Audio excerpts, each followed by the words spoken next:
నమస్తే మిత్రులు, స్వాగతం. లక్ష్య సమాజయుతం సక్సెస్ఫుల్ ప్రముఖ పారిశ్రామికవేత్త మనతో ఉన్నారు. ల్యాండ్స్ తల్లడ వెంకన్న, మరి classic group of companies chairman and managing director.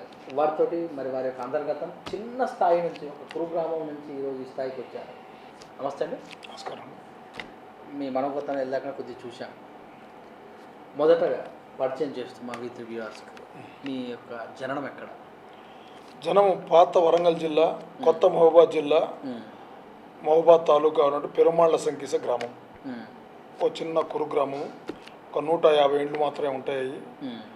My date of birth 1960లో నేను జన్మించడం జరిగిందండి. మా అమ్మగారు నాన్నగారు చిన్న కిరాణం కొట్టి నడిపించేవాళ్ళు. పల్లెటూరులో మనకు వ్యవసాయం లాంటిది ఏమి లేదు. నలుగురు అన్నదమ్ములు అండి, నలుగురు అన్నదమ్ములు నేను మూడోవాన్ని. మా చదువులకే నాన్నగారికి సరిపోయేది. జనరల్గా ఆ రోజుల్లో కిరాణా కొట్ట అంటే మళ్ళీ కూడా ఇంకా కొడుకు కంపల్సరీ అదే కిరాణా కొట్టాలంట, కానీ దానికి భిన్నంగా మీరు ఇన్కమ్ చేశారు వ్యాపారవేత్తగా. మా నాన్నగారిది కూడా కిరాణం కొట్టే, అలా అని చెప్పి మా అన్నయ్య గారికి ఇట్లా అన్నారు. అయితే ఉన్న విలేజ్ చిన్నది, మా అందరికి ఇక్కడ చదిపోదని చెప్పి నాన్నగారు ఏదో ఒక ఎడ్యుకేషన్ వీళ్ళని చదివియాలని ఒక చిన్న కాన్సెప్టు విలేజ్లో మిగతా ఉన్నారు. ఇవాళ మా చుట్టాలలో కూడా ఎవరు చదువుకోలేదు. చదువుకోకుండా మా నాన్నగారికి ఎందుకు అని దానికి నా ప్రయత్నం, వారు ఉన్న ప్రయత్నానికి నా కష్టం తోడైంది అక్కడ. అందువల్ల మనము చిన్నగా చదువుకోవాలంటే వెళ్ళాము. ఎక్కడెక్కడ చేశారు విద్యాభ్యాసం? నా విద్యాభ్యాసం ఆ ఊళ్ళో 7వ తరగతి వరకు ఉందండి. ఆ 7వ తరగతి వరకు చదవడం జరిగింది. తర్వాత 8వ తరగతి నుంచి 10వ తరగతి వరకు మహబూబాద్ గ్రామానికి చదవాల్సి ఉంది. మహబూబాద్ గ్రామంలో అప్పుడు పాత 1976 సంగతి నేను చెప్పేది. 1976 అంటే ఇప్పుడు 36 సంవత్సరాలు. 36 సంవత్సరాల క్రితం ఆ తాలూకా అది కొంచెం సిటీ ఉండేది. అక్కడ కూడా ఇంటర్మీడియట్ వరకే ఉండేది. మనం 10వ తరగతి వరకు చదువుకున్నాము. ఆర్థికంగా తక్కువ ఉన్నాం కాబట్టి ఒక రూమ్లో 8 మంది 10 మంది ఉండి చాలా కష్టపడి చదువుకున్నామండి. అక్కడి నుంచి మళ్ళీ మా క్లాసులో 33 మంది ఉంటే మేము ఇద్దరే పాస్ అయ్యాము, దాంట్లో ఒక్కరు నేను. అంటే అంత కష్టము ఉండేది ఆ రోజుల్లో. ఆ పట్టుదల, ఆ కసి లేదు అంటే మళ్ళీ విలేజ్ పోయి కొట్టు పెట్టుకోవాలి. ఆ విలేజ్ పోవాలి అంటే అట్లా ఆ కాన్సెప్ట్తో మనం ఉండబట్టి కష్టపడగలిగాం, ఒక మోటివ్, ఒక ఆలోచనతో. మరి ఆ రోజుల్లోనే సబ్జెక్ట్ రావటం. అయితే ఆ ఇంటర్మీడియట్ అయిపోయిన తర్వాత డిగ్రీకి మనము డిగ్రీలో ఎలా అయినా మనం ఏదో ఒక చిన్న ఉద్యోగం చేయాల ఉద్దేశంతో ఈ డిగ్రీ కంటిన్యూ చేసుకుంటూ Telugu type, English type, short and lower. నేను బీకామ్ ఫస్ట్ క్లాస్ డిగ్రీతోనే short and lower, Telugu higher, English higher కూడా చదవడం జరిగింది. ఏదో ఒకటి ఉద్యోగం చేయాలి, మళ్ళీ పల్లెటూరుకి పోయి మళ్ళీ కొట్టు పెట్టలేము. డిగ్రీ దాకా చదవగలిగాము కాబట్టి ఏదో ఒకటి బతకాలి అంటే ఎక్స్ట్రా క్వాలిఫికేషన్ అనేది మస్ట్ ఆ రోజుల్లో. ఇప్పుడు కంప్యూటర్లు వచ్చినాయి, ఇప్పుడు సాఫ్ట్వేర్ టెక్నాలజీ వచ్చింది, అప్పుడు లేదు కదా. అందువల్ల తప్పకుండా ఒక కాన్సెప్ట్ పెట్టుకున్నాం. తర్వాత ఏమైంది, మళ్ళీ అప్పుడు తెలంగాణ మొత్తంలో బీకామ్ చదివిన తర్వాత తెలంగాణ మొత్తంలో ఒక వరంగల్ యూనివర్సిటీలో 40 సీట్లు, హైదరాబాద్ ఉస్మాన్ యూనివర్సిటీలో 60 సీట్లు, మొత్తం 100 సీట్లు. 100 సీట్లలో కూడా 50% రిజర్వేషన్ పోతే కేవలం 50 సీట్లు మాత్రమే ఉన్నాయి. ఆ 50 సీట్లలో కాకతీయ సీట్లలో 20 సీట్లే, అక్కడ 30, ఇక్కడ 20. ఈ 20లో నాది 13వ సీటు. అయితే రాక ఇసొంటి ఒత్తులుంటే మనకి ఆర్థికంగా చదివించేంత లేదు. అప్పుడు ఆ వరంగల్లో చిన్న పార్ట్ టైం జాబ్ చేసుకుంటూ నా ఖర్చులకు నేను సంపాదించుకుంటూ మా నాన్నగారి భారం కాలేదు. నేను వరంగల్లో చదువుతున్నాగా నాన్నగారు ఉన్నది ఆ పల్లెటూరులో ఉన్నాడు, వారికి భారం కాకూడదు. ఎందుకంటే ఆ రోజుల్లో మమ్మల్ని చదివించడం వరకే వారి యొక్క శక్తి సామర్థ్యాలను ఒడిపోయాయి. ఆ కష్టపడి ఆ ఎంకామ్ చదువుతూ ఉంటే బై లక్ ఏమైందంటే మనకు గవర్నమెంట్ ఉద్యోగం రాకతల్లే నేను ఏదైతే కాలేజీలో చదువుకున్నానో ఆ కాలేజీకి ఇంటర్మీడియట్ నుంచి డిగ్రీ ఫ్రమ్ కాలేజ్ వచ్చింది. అక్కడ షార్టేజ్ వల్ల నేను ఆ కాలేజీకి లెక్చర్కి వెళ్ళాను. ఏదైతే కాలేజీలో ఇంటర్మీడియట్ చేశానో అక్కడనే మనము డిగ్రీ కాలేజ్ లెక్చర్గా రోజు 3 గంటలు 4 గంటలు పనిచేయడం జరిగింది. ఆ 3-4 గంటల పనిలో ఆ రోజు గంటకు 10 రూపాయలు ఇచ్చేవాళ్ళు.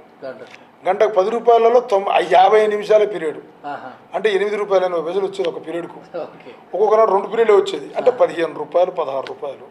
అలా 25 రోజులే వర్కింగ్ డేస్. అంటే మన జీతం 400 నుంచి 480 రూపాయలు. ఓకే. ఎంకామ్ అయిపోయి బీకామ్ అయిపోయి అప్పటికే ఏజ్ బార్ అయిపోద్దని చెప్పి పెళ్లి చేయడం జరిగింది. ఈ కుటుంబ పోషణ కష్టం 450 రూపాయలు అని చెప్పి ఏదైనా ఇంకో ఉద్యోగం చేయాలి అని చెప్పుకున్న క్రమంలో ఇటు చేసుకుంటూ సబ్ ఇన్స్పెక్టర్ పోస్ట్ పడితే నేను సబ్ ఇన్స్పెక్టర్గా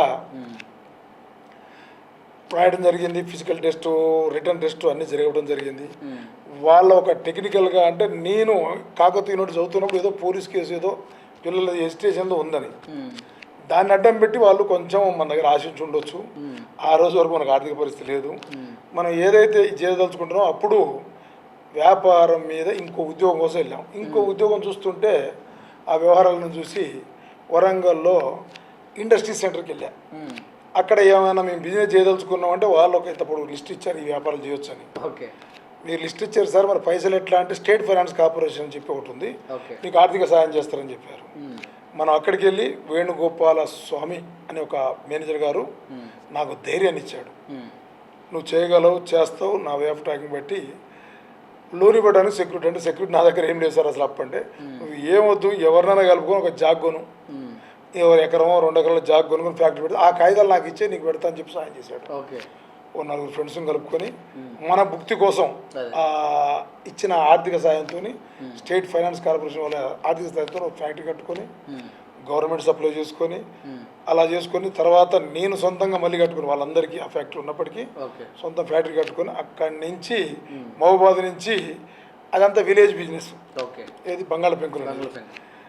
ఈలోపు 91 వచ్చేసరికి గవర్నమెంట్ ఎలివేషన్ టైల్స్ కొంచెం ఏదైతే మనం వృత్తిలో ఉన్నామో ఆ వృత్తిలో లేటెస్ట్ టెక్నాలజీతోని కొంచెము మనకు నూతన వరడు ఎప్పటికీ ఇన్నోవేషన్ పోవడం అనేది మనకు ఎప్పటికీ ఇన్నోవేటివ్గా పోవడం అనేది మొదటి నుంచి మా సాంప్రదాయ వ్యాపారం చేయకుండా మా చుట్టాలు మా ఫ్రెండ్స్ ఉన్న వ్యాపారం చేయకుండా నేను ఎలా చదువుకొచ్చానో వ్యాపారంలో కూడా ఇప్పటికి అన్ని ఇన్నోవేటివ్ దారిలో ఎన్నుకుంటాం. అంటే మనం దారి వేస్తుంటే కొంచెం ముండ్లు తగులుతాయి. 10 మంది బాటలో దారి ఈజీగా ఉంటుంది కానీ అందరు నడతారు. కొత్త బాట మనం వేసుకుంటే మన కొంచెం ముండ్లు ఉన్నా కానీ ఆ where is a pain there is a gain. ఆ ప్రిన్సిపల్తో నేను కొత్త వారు చూసుకొని అలా వచ్చి అక్కడి నుంచి ఆ వ్యాపారం చేసుకుంటూ వచ్చి ఇక్కడ హైదరాబాద్కు 2003లో వచ్చాను. వచ్చినప్పుడు ఏదైతే ఇక్కడ నేను తయారు చేశానో హైదరాబాద్లో ఫ్యాక్టరీ లేదు. ఫ్యాక్టరీ తయారుదారులు ఎవరు లేనప్పుడు మనకు మంచిది హైదరాబాద్లో అయితే మంచిదే కదా అని చెప్పి అప్పుడు మనం హైదరాబాద్ వచ్చి ఒక చిన్న కిరాయి తీసుకొని ఇక్కడ తర్వాత గోదావరి పుష్కరాలు అని చెప్పి రాజమండ్రి దగ్గర గవర్నమెంట్ వాళ్ళు బాత్ ఘాట్స్ని స్థానపు యొక్క ఘట్టాలు ఉన్నాయి కదా వాటికి వేయాలని కాన్సెప్ట్తో పోయి ఆఫీసర్లందరూ నొప్పించుకొని unemployed educated unemployed self employment కింద చేసుకుంటానని చెప్పి చెన్నై నుంచి వాళ్ళు మద్రాసు నుంచి ఇటు బాంబే నుంచి వస్తే వాళ్ళు ఎవరిని కూడా ఎలో కానియకుండా నేను అడ్డుకొని ఆఫీసర్లందరూ మెప్పించుకొని టోటల్గా ఆ రోజులో 2003లో 4 కోట్ల కాంట్రాక్ట్ తీసుకోగలిగాం. 2003లో 4 కోట్ల కాంట్రాక్ట్ తీసుకొని సక్సెస్ఫుల్గా కష్టపడి హైదరాబాద్ నుంచి మొత్తం పంపించి అక్కడ స్టేట్ గవర్నమెంట్ నుంచి నేను ప్రశంసా పత్రాన్ని తీసుకున్నాను. మనము గవర్నమెంట్ని దృష్టిలో పెట్టుకొని వారి యొక్క దృష్టిని ఆకర్షించి గవర్నమెంట్ దృష్టిని ఆకర్షించి ఆఫీసర్లందరి ద్వారా ప్రశంసా పత్రం అందుకొని ఆ రిలయన్స్ బంకులకు మిగతా హైదరాబాద్లో జిహెచ్ఎంసీకి ఇప్పుడు హైదరాబాద్లో ఉన్న పార్కులన్నీ నేనే తీసుకున్నాను. అలా గవర్నమెంట్ యొక్క వచ్చిన ఇప్పుడు మెట్రో స్టేషన్ ఉంది చందానగర్ నుంచి మొదలు పెడితే చైతన్యపురి దాకా ఉన్న రైల్వే స్టేషన్ అంతా కూడా నేనే చేశాను.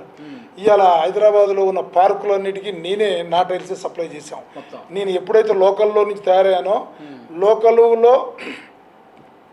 టెక్నాలజీ ఉన్నప్పుడు చెన్నై నుంచి తీసుకురావడం వల్ల ట్రాన్స్పోర్ట్ ఎక్కువ పడుతుంది, కాస్ట్ ఆఫ్ ప్రొడక్షన్ ఎక్కువ పడుతుంది. ఇక్కడైతే వాళ్ళకు కూడా లోకల్ కంపెనీని ప్రోత్సహించారు లోకల్ గవర్నమెంట్ మన లోకల్ వాళ్ళని ప్రోత్సహించాలనే ఉద్దేశంతో క్వాలిటీకి కాంపిటీకి ఇస్తున్నాను, రేటు చాలా తక్కువ ఇస్తున్నాను, ఒక 20-25% వాళ్ళకు మనకు తేడా ఉంది అని చెప్పి గవర్నమెంట్ ఆఫీసర్లను పెట్టించుకొని మెట్రోకు అప్రూవ్ తీసుకొని మొత్తం మెట్రో నేను సప్లై చేశాను. జిహెచ్ఎంసీకి మొత్తం కూడా ఇప్పటికీ నేను చేస్తూనే ఉన్నాను. అలానే హుడాకు హైదరాబాద్ అర్బన్ డెవలప్మెంట్ అథారిటీ వాళ్ళకు కూడా నేనే బుద్ధిపూర్ణ ప్రాజెక్ట్ కానివ్వండి, సంజీవ పార్క్ కానివ్వండి, మన అంజయ్ గారు ఉన్న పార్క్ ఉంది లుంబిని పార్క్ కానివ్వండి, వీటన్నిటి కూడా నేనే చేస్తున్నాను. నక్లెస్ రోడ్ అంతా కూడా నేనే మన కంపెనీ అప్రూవ్డ్. ఇప్పుడు ఈవెన్ ఇప్పుడు కూడా కరోనా ఈ కరోనాలో లాక్డౌన్ పీరియడ్లో కూడా జిహెచ్ఎంసీ ఆఫీసర్లు నా ఫ్యాక్టరీని నడిపించారు రోడ్లను వేయడానికి. అంటే జిహెచ్ఎంసీ ఆఫీసర్లకు కూడా మా కంపెనీ మీద అంత నమ్మకం ఉంది క్లాసిక్లో. నేను ఇప్పుడు మొన్న లాక్డౌన్ పీరియడ్లో మన ఫ్యాక్టరీ ఏం ఆగలే, ఎమర్జెన్సీ కాదు ఇది. ఎమర్జెన్సీ కాకుండా వాళ్ళకు అర్జెంటుగా ఉందని చెప్పి గవర్నమెంటే లెటర్ రాసి మిగతా డిపార్ట్మెంట్ తెప్పించి నడిపించింది. ఇలా క్లాసిక్ బ్రాండ్గా అలా మనము ఉండి ఇలా హైదరాబాద్లో బ్రాంచులలో వచ్చి మన దగ్గర కనీసం 7 నుంచి 800 మంది పనిచేస్తున్నారు నా గ్రూప్లో.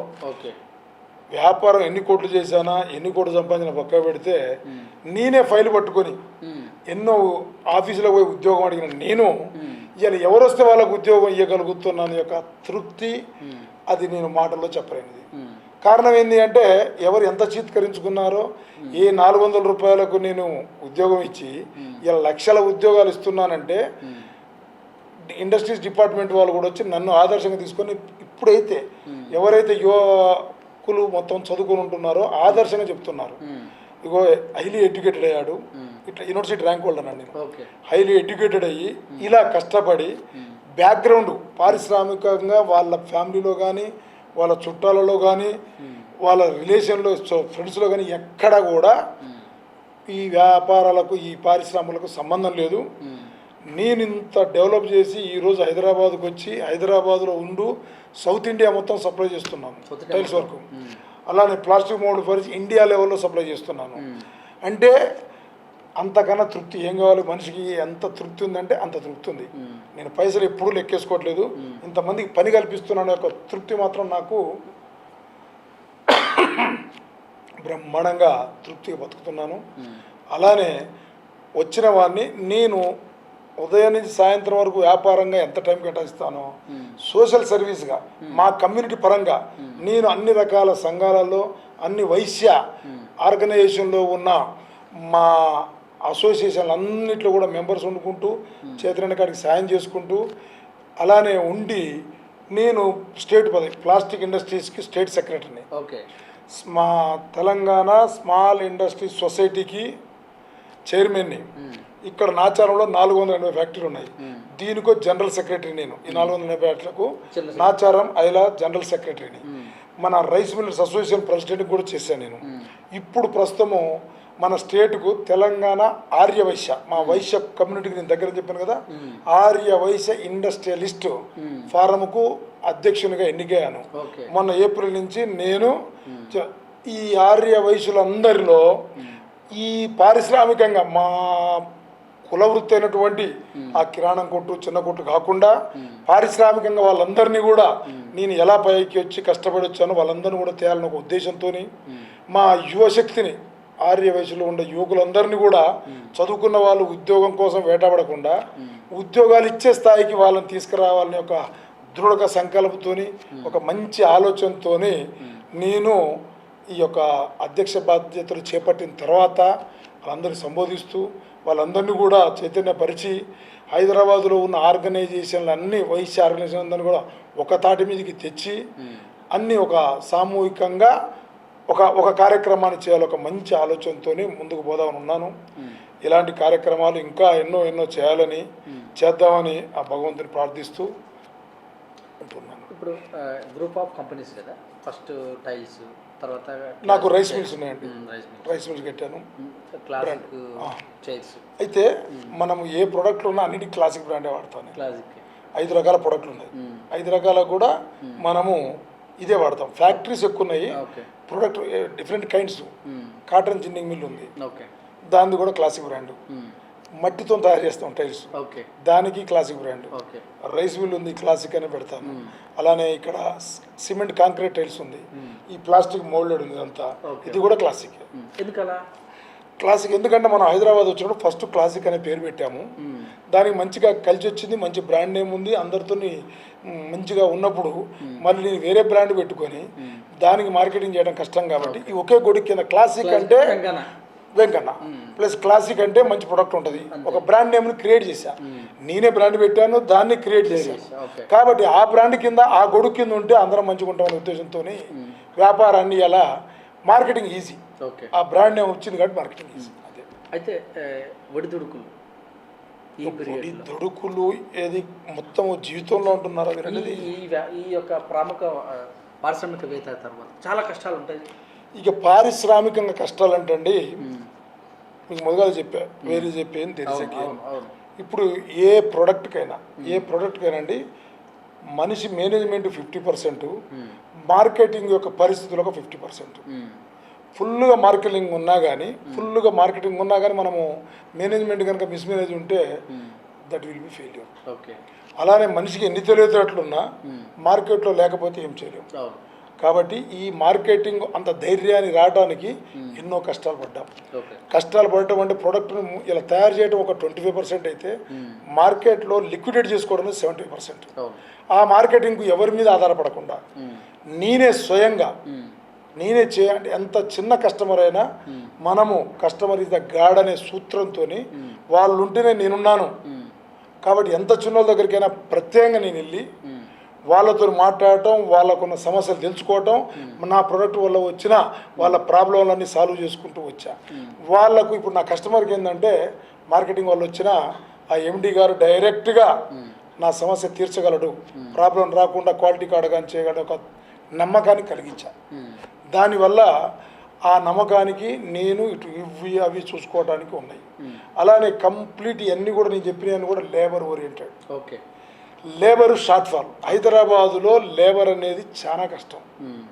ఇప్పుడు నా దగ్గర 6 రాష్ట్రాలకు సంబంధించిన వర్కర్స్ పనిచేస్తారు. ఒరిస్సా ఉంది, ఛత్తీస్గఢ్ ఉన్నారు, యూపీ వాళ్ళు ఉన్నారు, అస్సాం నుంచి వచ్చి ఉన్నారు, మహారాష్ట్ర నుంచి వచ్చి ఉన్నారు.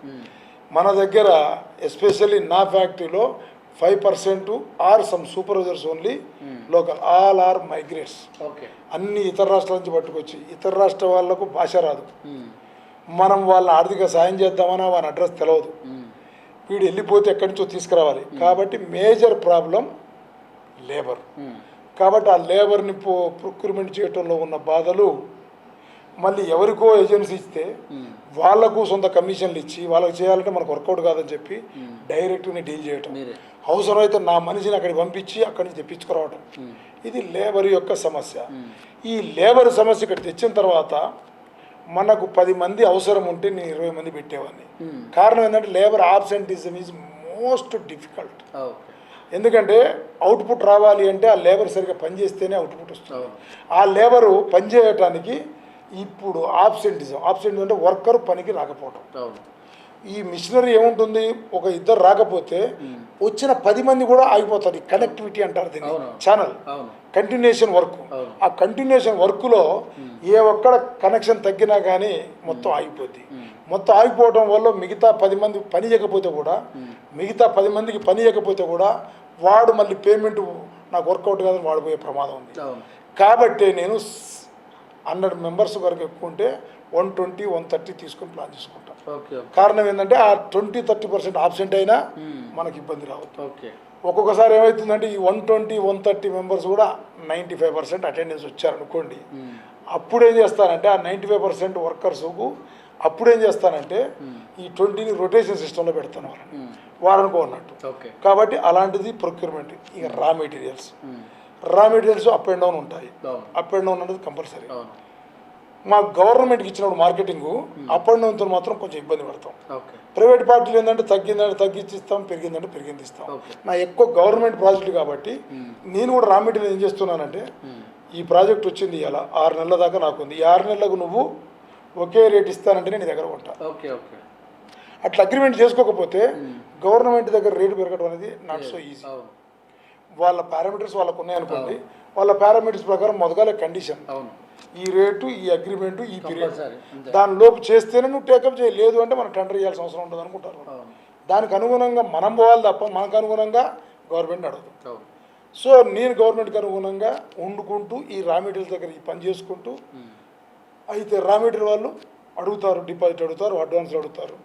నాకు బ్యాంకర్స్ ఉన్నారు, బ్యాంక్ వాళ్ళ దగ్గర నా ప్రపోజల్ పెట్టి మనం కొంతవరకు వాళ్ళ దగ్గర తీసుకుని రా మెటీరియల్ సప్లై చేసుకుంటున్నాం. అంటే ఒకటి రా మెటీరియల్ ప్రొక్యూర్మెంట్ది, రేటుది, మూడోది గవర్నమెంట్ పాలసీలు అంటే ఇదివరకు వ్యాట్ ఉండేది, తర్వాత ఇప్పుడు జిఎస్టీ వచ్చింది.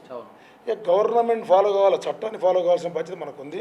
గవర్నమెంట్ని మనము సహాయ సహకారాలు మన ఫ్యాక్టరీ కట్టడానికి ఇస్తున్నారు వాళ్ళు ఉండబట్టి ఇక్కడ ఉన్నాం మనం. గవర్నమెంట్ లేకపోతే మనం లేము. కాబట్టి ఈ కొత్తగా వచ్చే వాళ్ళకు ఈ సమస్యలు చూసి పారిపోకుండా దీంట్లో ఉన్న ఇన్పుట్స్ని ఇద్దామనే ఆలోచనలో కూడా ఉన్నాను నేను. ఎందుకంటే సమస్యలు మనం చూసి పారిపోవాలి కానీ మనం సమస్యలు చూసి పారిపోవద్దు అనే ఒక సూత్రంతో ఉన్నాము. ఆ సూత్రం ప్రకారం క్లాసులు తీసుకొని మా వయసులందరినీ డెవలప్ చేయాలని ఒక ఆలోచన కూడా ఉన్నాను. ఇప్పుడు ఇంతమందికి ఉపాధి కల్పిస్తూ ఇంత వ్యాపారాన్ని ఇండియా లెవెల్లో చేస్తున్నాను. చదువుకున్న నా ఫ్రెండ్స్కు రాబోయే తరాలకు చెప్పేది ఏంటంటే కష్టపడి చదవండి, చదివిన తర్వాత పని కోసం ఎతకకుండా మీరు పని చేసుకుంటూ ఇంకోళ్ళకు పని ఇచ్చే కార్యక్రమాన్ని ఉద్యోగం కోసం కాకుండా ఉద్యోగం ఇచ్చే స్థాయికి ఎదగాలనేది నా ముఖ్య సందేశం, నా ఉద్దేశం. చేసి ఎవరైనా యువ పారిశ్రామికవేత్తలకు నన్ను ఎవరైనా సలహాకు వస్తే తప్పకుండా మీతోని ఫ్యాక్టరీ పెట్టించే మొదటి నుంచి మీ ప్రోడక్ట్ అమ్మేదాకా నా సహాయ సహకారాలు చేస్తామని చెప్తున్నాను. ఏదో ఫ్యాక్టరీ పెట్టేటాను కాదు, వాళ్ళని సక్సెస్ఫుల్గా మళ్ళీ మార్కెట్లో నిలబడేదాకా నేను సాయం చేస్తానని చెప్పి నేను ప్రామిస్ చేస్తున్నాను. అయితే ఇదంతా మీ మైండ్లో ఫస్ట్ ఈ చేయాలని అంటే ఎక్కడైనా చూస్తారా, మైండ్కి ఎలా దాటుతుంది? ఎస్, నేను ఎప్పుడైతే చదువుకుంటూ ఉద్యోగం చేస్తూ ఏదో ఒకటి వ్యాపారం చేయాలని, ఎందుకంటే మన బ్లడ్లో వ్యాపారం ఉందని చేస్తూ ఉన్న తరుణంలో నేను ఏదైతే రోజుకు నెలకు 400-450 రూపాయలు చేస్తున్నప్పుడు వేరే చేయాలన్నలో నేను లోకల్లో ఉన్న ఇండస్ట్రీస్ని పోవడం జరిగింది ఉద్యోగం కోసం. ఎందుకంటే కిరాణా కోట్లలోనో బట్టల కోట్లలో ఉండటానికి ఇష్టపడక ఒక ఇండస్ట్రీగా ఉందామని ఉన్నాను. అప్పటికి 1983 తెలుగుదేశం పార్టీ స్థాపించి 85లో గవర్నమెంట్ వచ్చినప్పుడు రామారావు గారు వీకర్ సెక్షన్ హౌసెస్ అని చెప్పి ఒక 7,000 రూపాయలు హౌస్ కావాలని చెప్పి ఒక హౌసింగ్ స్కీమ్ పెట్టాడు. ఆ స్కీమ్ పెట్టిన దానికి ఆ మహబూబాద్ జిల్లా బయ్యారం అనే గ్రామంలో పెద్ద చెరువు ఉందండి. ఆ చెరువు మట్టి ఎట్లా అంటే మన తెలంగాణలో ఉన్న ఒక 5-4 జిల్లాల నుంచి వరదంతా వచ్చి అక్కడ మక్కుతుంది.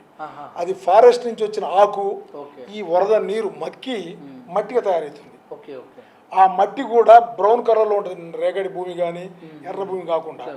ఆ మట్టి అనేది మన టైల్స్ సూటబుల్ ఉంటుందని చెప్పి 1977లోనే ఒక ఆయన ఒక చిన్న ఫ్యాక్టరీ పెట్టుకుని ట్రైల్ వేసుకున్నాడు నరసింహరావు గారు అని. దానికి ఆ ఫ్యాక్టరీ పెట్టుకుంటే ఉద్యోగాలు ఉంటుంటే ఎంత అయితే ప్రాజెక్ట్ అంటే ఇంత అయిద్దని, అరే ఇదేదో బాగుందని చెప్పి నేను ఇట్నే ఫ్రెండ్స్ కూర్చున్నప్పుడు అనుకొని మనం ఎందుకు స్టార్ట్ చేయకూడదు, నాకు నౌకరు కావాలి ఎవరు రావద్దు అంటారు, మీరు పెట్టుబడి పెట్టండి నేను పని చేస్తా అని చెప్పి వాళ్ళందరితో నాకు పెట్టుబడి పెట్టించి నేను చేసే కండిషన్ మీద వర్కింగ్ పార్ట్నర్గా నన్ను 1,500 రూపాయల జీతం వాళ్ళు ఒప్పించుకొని సక్సెస్ఫుల్గా వాళ్ళు పెట్టుబడి పెట్టినందుకు ఇండస్ట్రీని సక్సెస్గా నడిపించేసరికి వాళ్ళందరికీ నమ్మకం అయ్యి అలా మనము ఈ ఫీల్డ్కి రావడం జరిగింది. ఆ ఫీల్డ్ నుంచే ఆ మట్టితో ఎలివేషన్కి వచ్చి ఆ టైల్స్ నుంచే సిమెంట్ టైల్స్కి ఎక్కడ లేదని వచ్చి అక్కడి నుంచి హైదరాబాద్ వచ్చిన తర్వాత మా బాబు వస్తున్నాడు కదా ఓ యూనిట్ చేద్దామని చెప్పి ప్లాస్టిక్ ఇండస్ట్రీస్కి రావడం జరిగింది. ఎంత మీ ఆలోచనలోకి వెళ్తే ఈ ఆలోచనలో ప్రభుత్వ దృష్టి తీసుకెళ్తే వాళ్ళ యొక్క పర్మిషన్ విషయంలో ఎలాంటి అవకతవకలు? ప్రతి ఆలోచనకు చాలా కోఆపరేటివ్ ఉన్నారు. ఎందుకంటే 1985 నుంచి స్టేట్ ఫైనాన్స్ కార్పొరేషన్ వాళ్ళు ఇప్పటికీ 35 సంవత్సరాల నుంచి వాళ్ళ దగ్గరనే ఉన్నాను.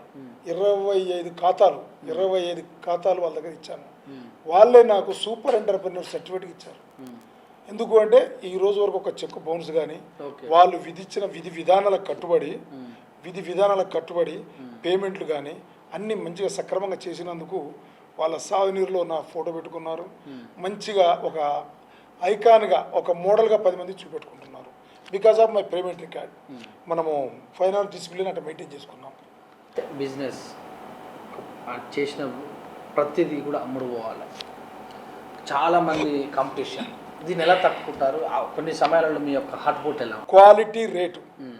నువ్వు అసలు బిజినెస్ అంటేనే కాంపిటీషన్ ఉన్నప్పుడే నీ యొక్క శక్తి సామర్థ్యాలు అవసరం. మౌనపలికి ఉన్నప్పుడు కాదు. కాంపిటీషన్ నీ శక్తి సామర్థ్యాలు. ఎదుటి వాళ్ళు మన పైసలు మనకు బ్యాంకులు ఉంటే మనకు తేవడానికే పావుగంట అరగంట పడుతుంటుంది. అలాంటి స్థితిలో ఒక కస్టమర్ దగ్గర నుంచి నాకు పైసలు రావాలి అంటే అతనికి మంచి క్వాలిటీ నాణ్యతమైన ఉత్పత్తిలో నాణ్యతను తీసుకొని అలానే ధర తక్కువ ఉత్పత్తి నాణ్యతలో ఎలా చేయగలుగుతున్నారు అంటే ఎలా చేయగలనంటే నేనే చూసుకుంటున్నాను కాబట్టి సూపర్వైజర్ ఛార్జీలు నేను ఎండీగానే ఎప్పుడు ఫీల్ కాకుండా బాటమ్ లెవెల్ వరకు కూడా ఇప్పటికి కూడా నేను బాటమ్ లెవెల్ వరకుగా ఓకే మొత్తం చూసుకుంటా. ఈవెన్ టుడే ఆల్సో ఓకే ఎక్కడ ఏ మూల ఏం జరుగుతుందో ఎవరికి తెలియదు ఎక్సెప్ట్ మై సెల్ఫ్. కారణం అలా సూపర్వైజ్ చేస్తాను. పొద్దున్నే మీరు చూసారో లేదో మొత్తం 8 ఎకరాలు ఉంటాయి, 8 ఎకరాలు. ఓకే ఏ మూలన ఏముందో ఇప్పటికే చెప్తాను నేను. ఓకే అట్లా మన కంట్రోల్లో వ్యాపారం చేసుకుంటూ మన కంట్రోల్లో ఉంచుకుంటూ నాణ్యతతో కూడిన ప్రొడక్ట్ ఇచ్చుకుంటూ ఓవర్ హెడ్స్ని తగ్గించుకుంటూ ఓవర్ హెడ్స్ అంటే ఒక ప్రైవేట్ ఫైనాన్స్ దగ్గరికి వెళ్ళాం, వాళ్ళు వడ్డీ ఎక్కువ తీసుకుంటారు. అదే గవర్నమెంట్కి నా ప్రొడక్ట్ చూపెట్టి బ్యాంకులకు నా ఉత్పత్తులను చూపెట్టి నా వ్యాపారం చూపెట్టి తక్కువ వడ్డీ తెచ్చుకున్నాను. అక్కడ కాస్ట్ ఆఫ్ ప్రొడక్షన్ తెలుస్తుంది. సూపర్వైజర్ మ్యాక్సిమం వీలైన కాడికి నేను తీసుకుంటాను. నా టీము నేను అట్లా చేసుకోబట్టి మనము మార్కెట్లో కాంపిటేట్ తట్టుకోగలుగుతున్నాం. అయితే ఆనంద సమయాలు ఎప్పుడన్నా ఉన్నాయా? ఎప్పుడు ఈ ఒడిదుడుకులేనా? ఇలాంటి ప్రశంసలు వచ్చి మీలాంటి వాళ్ళు వచ్చి ఇంటర్వ్యూ తీసుకుంటుంటే మనకు సంతోషం కాకుంటే ఏముంటుంది? ఎందుకంటే నా యొక్క ఆలోచన విధానం ఇంకో 10 మందికి ఉపయోగపడుతుంది. నన్ను మోడల్గా తీసుకొని ఒకళ్ళు కంపేర్ చేసుకుంటారు, రే వెంకన్న ఓ లెక్క నువ్వు కావాలరా అని మా చుట్టాలో మన ఫ్రెండ్సో ఇట్లా ఒక ఆదర్శంగా నేను ఉంటున్నా. ఒక ఆదర్శంగా ఒక ఐకాన్గా మనల్ని పోల్చుకుంటారు అంటే నేను ఎంతో సాధించాను అన్నట్టు. అలాంటి సంతోషం తప్పకుండా ఉంటుంది. ఎప్పుడు లేస్తారు? నేను 5 o'clock 5:30కి హాఫ్ అన్ అవర్లో కాలకృత్యాలు, 5:30 to 7:30 యోగా కానీ వాకింగ్ కానీ జిమ్ కానీ సైక్లింగ్ కానీ ఏదో ఒకటి చేస్తాను. నా ఐఎమ్ 60 years old. సినిమాలు చూస్తుంటారా? సినిమాలు చూస్తాను. ఏ సినిమాలు చూస్తానంటే కామెడీ సినిమాలు చూస్తా టు రిలాక్స్ చేశాను. ఇక వాళ్ళ సీరియస్ ఫైటింగ్లు అంటే మనమే టెన్షన్తో చూస్తున్నాం, మళ్ళీ వాన్ టెన్షన్ మళ్ళీ ఎక్కడ చాడను.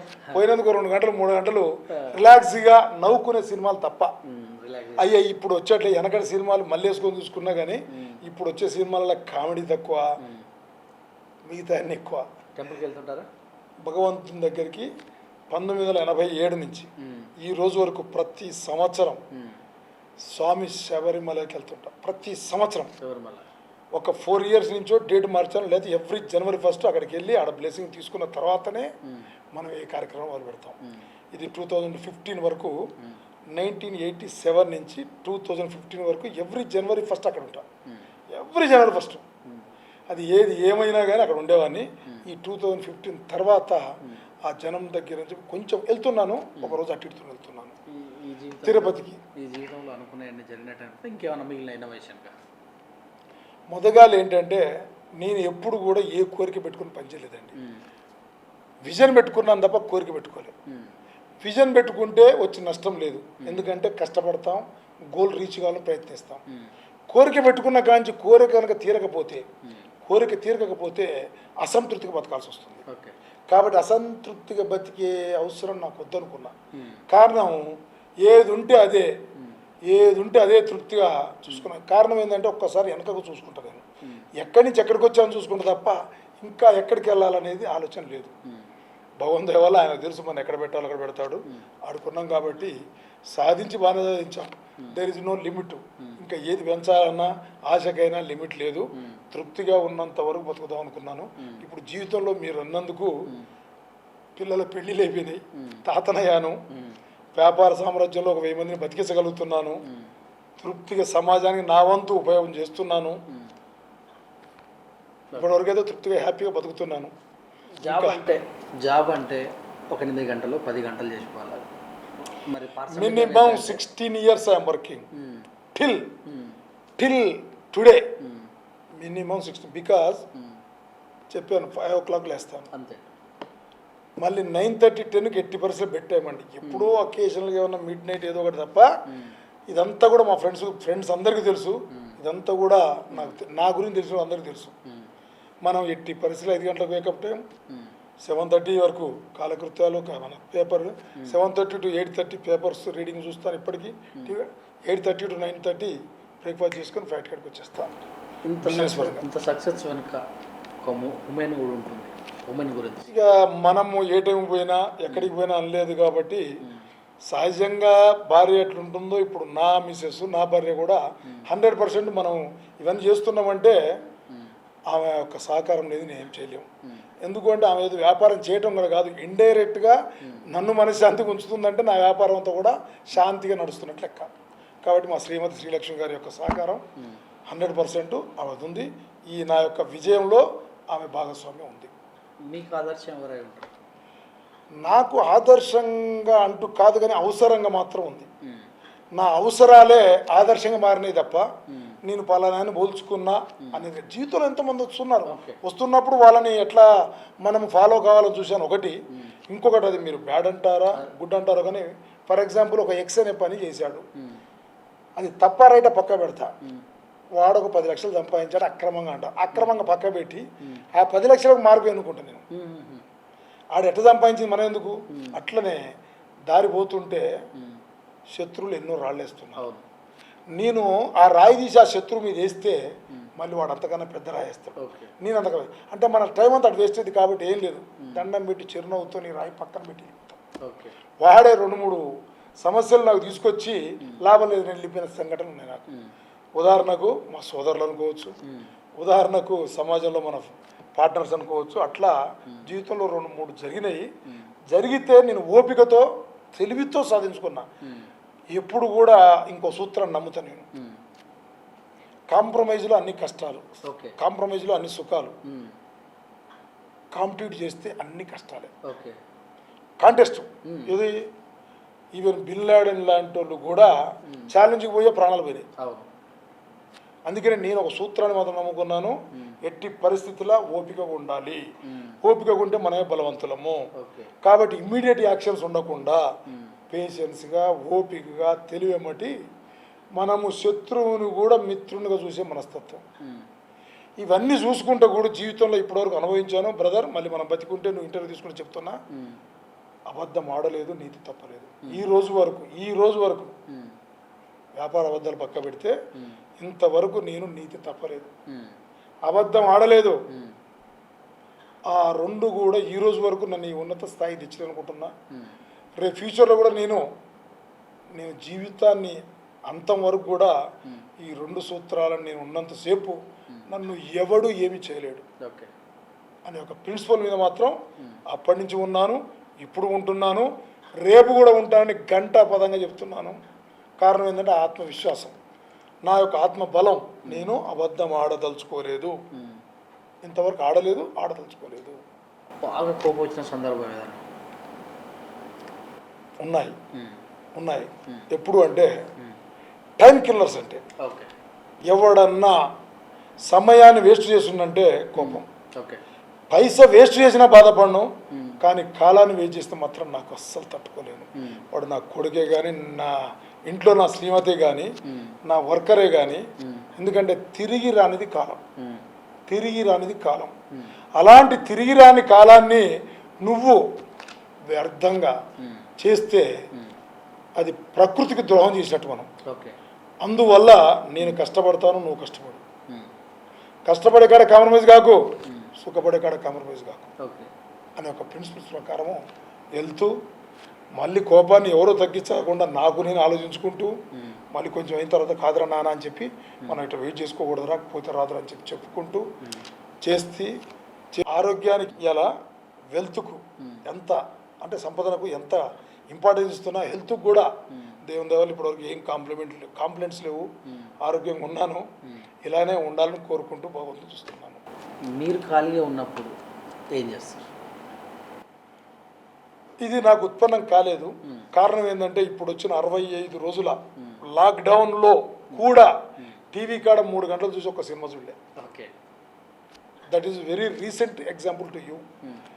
మనము ఎందుకంటే నాకు ఫ్యాక్టరీ నడవబట్టి, అలానే ఇంకా తీరిక టైం వాళ్ళంటూ ఏమన్నా దొరికితే ఫ్యామిలీతోనేదో బయటికి ఒక్కసారి ఎప్పుడన్నా 6 నెలలకు ఏడాదికి మా ఫ్యామిలీతో సంవత్సరానికి ఒకసారి కూడా సినిమాకి వెళ్ళాను నేను. మా శ్రీమతితో సంవత్సరానికి ఒకసారి కూడా సినిమాకు నేను వెళ్ళిన సందర్భాలు లేవు. ఒకప్పుడు దాసరి నారాయణరావు ఉన్నప్పుడు ఆయన దాంట్లో మెసేజ్ ఉందని చెప్పి సినిమాలు నేను చదువుతున్నప్పుడు చూసేవారు, కానీ తర్వాత కాలంలో ఈ సినిమాలకు టైం కేటాయించలే. కారణం ఏంటంటే ఇప్పుడు వచ్చే సినిమాలలో ఆ మెసేజ్ అవపడతలేదు. నేను విమర్శించడం కాదు కానీ ఆ ఎంటర్టైన్మెంటు ఉంటుంది కొంతవరకు, కొంతమందికి ఎవరెవరికి నచ్చుతుంది, తప్పేం లేదు. నాకు నచ్చకపోయేది వెనకట్లో ఒక పాట పడినా వినసొప్పు ఉండేది. ఏదైనా మెసేజ్ ఉండేది సినిమాలలో అట్లా చూసేవాళ్ళు. సందేశం ఇవ్వాల్సి వస్తే ఏం చెప్తారు?